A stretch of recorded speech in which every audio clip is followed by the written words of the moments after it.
ওম শান্তি। 1 ফেব্রুয়ারি 2025 প্রাতঃমূল্যে বাপদাদা মধুবন। মিষ্টি বাচ্চারা, তোমরা হলে আত্মা, তোমাদের স্বধর্ম হলো শান্তি, তোমাদের দেশ হলো শান্তিধাম, তোমরা আত্মারা হলে শান্ত স্বরূপ, সেই জন্য তোমরা শান্তি চাইতে পারো না। প্রশ্ন: তোমাদের যোগ বল কোন চমৎকারিত্ব করে থাকে? উত্তর: যোগ বলের দ্বারা তোমরা সমগ্র দুনিয়াকে পবিত্র করো। তোমরা বাচ্চারা সংখ্যায় খুব অল্প হলেও তোমরা যোগ বলের দ্বারা এই সম্পূর্ণ পাহাড়কে তুলে সোনার পাহাড় স্থাপন করো। 5 তত্ত্ব শতপ্রধান হয়ে যায়, ফল ভালো প্রদান করে। শতপ্রধান তত্ত্বের দ্বারাই শরীরও শতপ্রধান হয়, সেখানকার ফলও খুবই সুস্বাদু হয়। ওম শান্তি। যখন ওম শান্তি বলা হয় তখন খুব খুশি অনুভব হওয়া উচিত, কারণ বাস্তবে আত্মাই হলো শান্ত স্বরূপ, তার স্বধর্ম হলো শান্ত।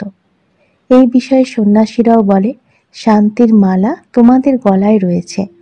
শান্তিকে তোমরা বাইরে কোথায় খুঁজে বেড়াচ্ছ? আত্মা স্বভাবতই হলো শান্ত স্বরূপ। এই শরীরে পার্ট প্লে করতে আসতে হয়। আত্মা সদা শান্ত থাকলে কর্ম করবে কিভাবে? কর্ম তো করতেই হবে। হ্যাঁ, শান্তিধামে আত্মারা শান্ত থাকে, সেখানে শরীর থাকে না। এই কথা কোনো সন্ন্যাসী ইত্যাদিরা বোঝে না যে আমরা হলাম আত্মা, শান্তিধাম নিবাসী। বাচ্চাদের বোঝানো হয়েছে শান্তিধাম আমাদের দেশ, তারপরে আমরা সুখধামে এসে পার্ট প্লে করি, পরে রাবণ রাজ্য হয় দুঃখধামে। এই হলো 84 জন্মের কাহিনী। ভগবানও বাচও আছে না অর্জুনের প্রতি, যে তুমি নিজের জন্মের বিষয়ে জানো না। একজনকে কেন বলেন? কারণ একজনের গ্যারান্টি আছে। রাধা কৃষ্ণের তো গ্যারান্টি আছে, তাই এদের বলেন। এই কথা বাবাও জানেন, বাচ্চারাও জানে যে এইসব বাচ্চারা আছে সবাই তো 84 জন্ম নেবে না, কেউ মাঝখানে আসবে, কেউ শেষে আসবে। এনার তো হলো সার্টেন। এনাকেই বলা হয় হে বাচ্চা, অর্থাৎ ইনি হলেন অর্জুন, রথে বসে আছেন, তাই না? বাচ্চারা নিজেরাও বুঝতে পারে আমরা কিভাবে জন্ম নেব। সার্ভিস না করলে সত্যযুগ নতুন দুনিয়ায় প্রথমে আসবে কিভাবে? এদের ভাগ্য কোথায়? পরে যারা জন্ম নেবে তাদের জন্য তো পুরনো ঘর হতে থাকবে। আমি এনার জন্য বলি, ফলে তোমাদের জন্য হলো সার্টেন। তোমরাও বুঝতে পারো মাম্মা বাবা 84 জন্মই নেন। কুমারকা জনক এমন মহারথীরাই আছেন যারা 84 জন্ম নেন। যারা সার্ভিস করে না তারা অবশ্যই কিছু জন্ম পরে আসবে। তারা বোঝে আমরা তো ফেল হয়ে যাব, শেষে আসব। স্কুলে দৌড়ে টার্গেট পর্যন্ত এসে আবার ফিরে যায়। সবাই একরস হতে পারবে না। রেসে 1 ইঞ্চি তফাৎ থাকলেও জিতে যায়, এও অশ্বরেশ, তাই না? অশ্ব বলা হয় ঘোড়াকে, রথকেও ঘোড়া বলা হয়। যদিও তারা যা দেখায় দক্ষ প্রজাপিতা যজ্ঞ রচনা করেছেন, তাতে ঘোড়া উৎসর্গ করেছেন, সেসব কোনো কথা নেই। দক্ষ প্রজাপিতাও নেই, কোনো যজ্ঞ রচনাও করেননি। বই ইত্যাদিতে ভক্তিমার্গের অনেক কাহিনী আছে, তার নাম হলো কথকতা। অনেক কথকতা শোনে। তোমরা তো পড়াশোনা করো, পড়াশোনাকে কাহিনী বলা হবে না। স্কুলে পড়াশোনা করে, সেখানে এম অবজেক্ট থাকে যে পড়াশোনার দ্বারা এই চাকরি পাবো, কিছু তো প্রাপ্তি হবে। এখন বাচ্চারা, তোমাদের দেহি অভিমানী হতে হবে, এতেই হলো পরিশ্রম। বাবাকে স্মরণ করলে বিকর্ম বিনাশ হবে, বিশেষভাবে স্মরণ করা উচিত। এমন নয় যে আমি তো শিব বাবার সন্তান, তাহলে স্মরণের কি প্রয়োজন? না, স্মরণ করতে হবে নিজেকে স্টুডেন্ট ভেবে।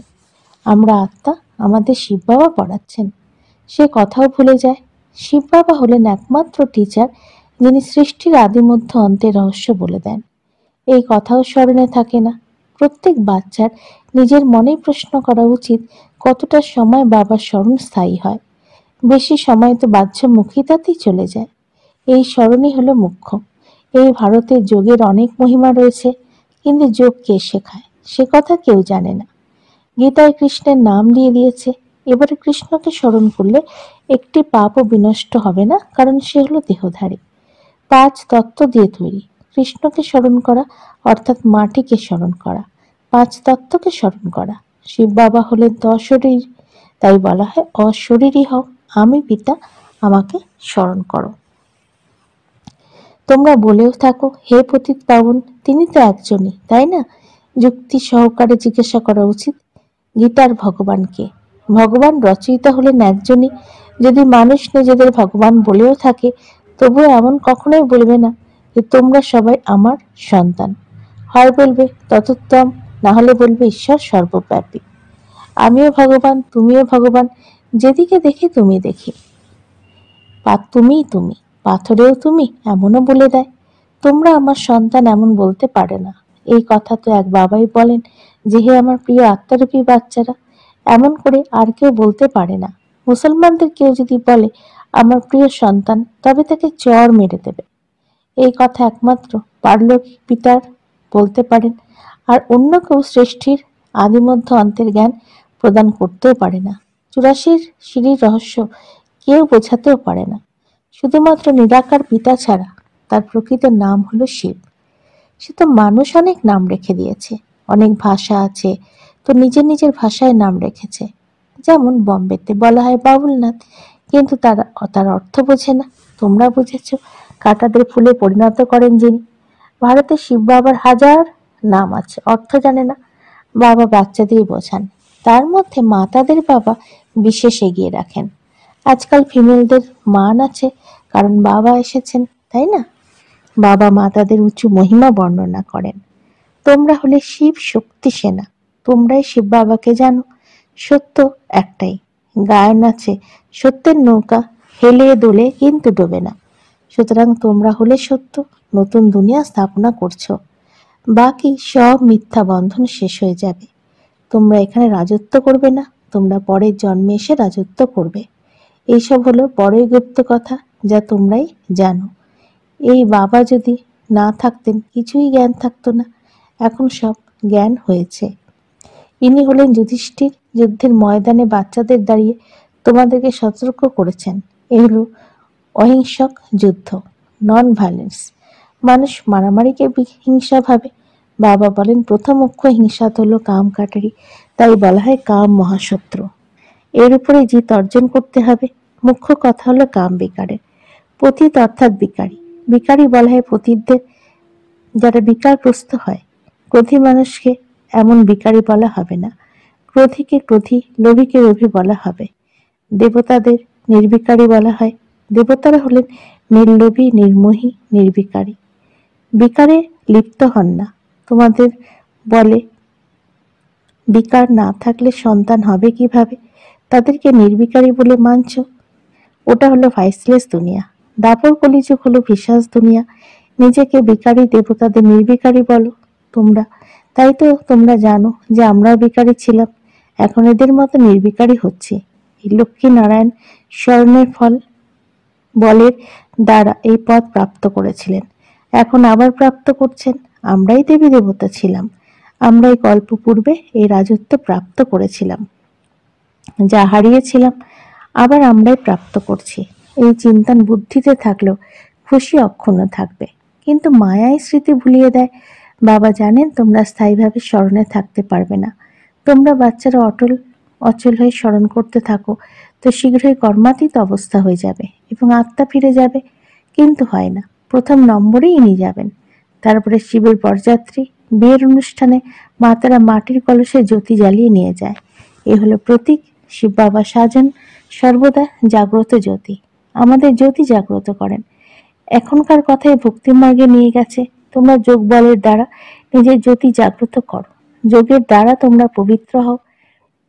জ্ঞানের দ্বারা ধন প্রাপ্তি হয়। পড়াশোনাকে সোর্স অফ ইনকাম বলা হয়। যোগ বলের দ্বারা তোমরা বিশেষভাবে ভারত এবং সাধারণভাবে সম্পূর্ণ বিশ্বকে পবিত্র বানাও। এই সেবায় কন্যারা খুব ভালোভাবে সহযোগী হতে পারে। সার্ভিস করে উঁচু পদ প্রাপ্ত করতে হবে। জীবন হিরে তুল্য বানাতে হবে, কম নয়। গায়ন আছে follow father mother, see mother father এবং অনন্য ব্রাদার সিস্টার্স। তোমরা বাচ্চারা প্রদর্শনীতে বোঝাতে পারো তোমাদের দুজন পিতা আছেন, লৌকিক এবং পারলৌকিক। দুইজনের মধ্যে কে বড়? অবশ্যই অসীম জগতেরই পিতা হবেন। অবিনাশী উত্তরাধিকার তার কাছ থেকে প্রাপ্ত হওয়া উচিত। এখন উত্তরাধিকার দিচ্ছেন, বিশ্বের মালিক বানাচ্ছেন। ভগবান বাচ, তোমাদের রাজযোগের শিক্ষা প্রদান করি, তারপর তোমরা পরজন্মে বিশ্বের মালিক হবে। বাবা কল্প কল্প ভারতে এসে ভারতকে বিত্তবান করেন। তোমরা বিশ্বের মালিক হও এই পড়াশোনা দ্বারা।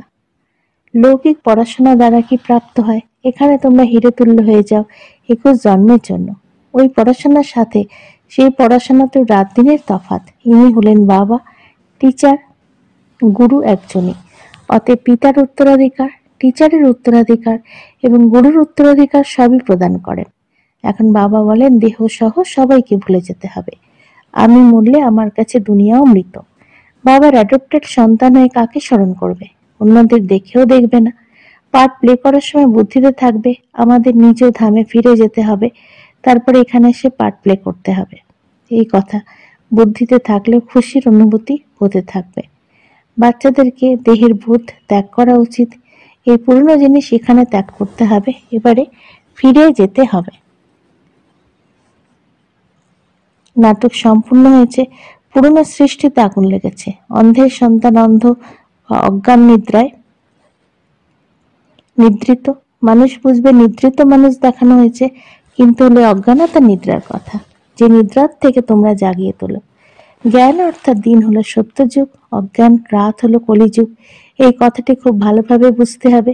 কন্যার বিবাহ হলে মাতা পিতা, শ্বশুর শাশুড়ি সকলেই স্মরণে আসবে, তাদেরকেও ভুলে যেতে হবে। এমন অনেক যুগল আছে যারা সন্ন্যাসীদের কোথায় দেখায় যে আমরা যুগলা সত্য বিকারগ্রস্ত হই না। জ্ঞান তলোয়ার মাঝখানে থাকে। বাবার ফরমান হলো পবিত্র থাকতে হবে। দেখো রমেশ ভাই, উষা বোন আছে, কখনো তারা পতিত হয়নি। তাদের এই ভয় আছে যদি পতিত হয় তো 21 জনের রাজত্ব শেষ হয়ে যাবে, দেউলিয়া হয়ে যাবে। এইভাবে কেউ কেউ ফেল হয়ে যায়। গন্ধর্ব বিবাহের নাম তো আছে, তাই না? তোমরা জানো পবিত্র থাকলে উঁচু পদের প্রাপ্তি হবে। এক জন্মের জন্য পবিত্র থাকতে হবে। যোগ বলের দ্বারা কর্মেন্দ্রিয়ের উপরে কন্ট্রোল এসে যায়। যোগ বলের দ্বারা তোমরা সম্পূর্ণ দুনিয়াকে পবিত্র করো।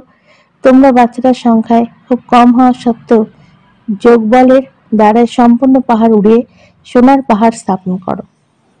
মানুষ তো বোঝে না, তারা গোবর্ধন পর্বতের পরিক্রমা করতে থাকে। বাবা নিজে সে সম্পূর্ণ দুনিয়াকে গোল্ডেন এজেট করেন।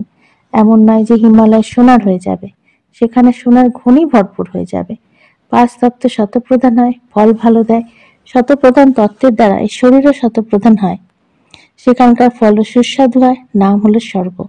অতএব নিজেকে আত্মা ভেবে বাবাকে স্মরণ করলেই বিকার মুক্ত হবে। দেহ অভিমানে এলে বিকারগ্রস্ত হওয়ার চেষ্টা হয়ে থাকে। যোগী কখনো বিকারে লিপ্ত হবে না। জ্ঞান বল তো আছে, কিন্তু যোগী না হলে পতন হবে।